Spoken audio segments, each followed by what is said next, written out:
ជំរាបសួរបងប្អូនទាំងអស់គ្នាសម្រាប់អ្នកដែលស្រឡាញ់ការគូររូបនេះជារូបគំនូររបស់ខ្ញុំមួយទៀតដែល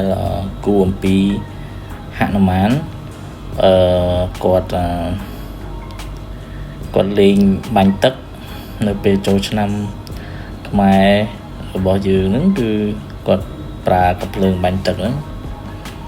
ហើយខ្ញុំបានច្នៃរូបនឹងបែបសម័យឥឡូវដោយមានការដាក់ជាកាភ្លើងបាញ់ទឹក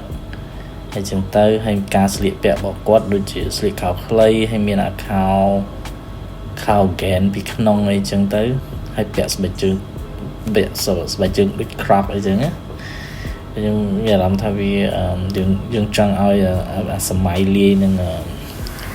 modern ចឹងណាហើយកាភ្លើងរបស់គាត់ខ្ញុំបានច្នៃវាជាកាភ្លើងក្បាលនេះតាមពិតរូបនេះខ្ញុំគូតាំងពីចូលឆ្នាំខ្មែរឆ្នាំមុនដូចជាឆ្នាំនេះអញ្ចឹងខ្ញុំគូកាភ្លើងនេះជាកាភ្លើងនេះអញ្ចឹងទៅហើយខ្ញុំច្នៃធ្វើដូចជា style មានខ្សែក្រវ៉ាត់ក្បាលខ្មោចអីចឹងអញ្ចឹងទៅវាគាត់តែមានទម្រង់ដូចវាមានទម្រង់ថ្មីផ្សេងអញ្ចឹងណានេះគាត់ជា artwork ដែលខ្ញុំធ្វើសម្រាប់អាវយឺតលក់អាវយឺតបោះពុម្ពនៅលើអាវយឺតអញ្ចឹងហើយបងប្អូនអាចអញ្ជើញទស្សនាពីការគូររបស់ខ្ញុំបាននេះខ្ញុំចាប់ផ្ដើមដាក់ពណ៌ការដាក់ពណ៌ហ្នឹងដែរយើង select វាអាណាពណ៌មាសអញ្ចឹងយើងដាក់វាម្ដុំអញ្ចឹងទៅជា layer ពណ៌អីផ្សេងយើងដាក់វាជា layer ផ្សេងទៅដើម្បីស្រួលពេលយើងកែឬក៏យើងដូរពណ៌អីទៅវាមិនមានការប៉ះពាល់គ្នាហើយវាស្រួលក្នុងការដូរពណ៌ផងហើយយើងមានគេលេងម្សៅដាក់ម្សៅនៅចង្កេះទឹកបាទមើលនេះគឺគូគ្រឿងអលង្ការវាយើងតាមពិតខ្មែរយើងរូបគណូភាគច្រើន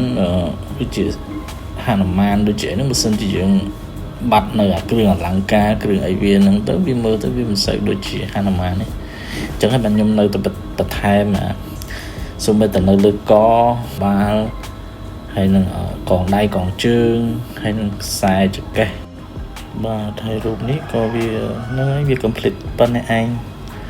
បាទសូមអរគុណបងប្អូនទាំងអស់គ្នាដែលបានតាមដានទស្សនាការគូនេះរហូតដល់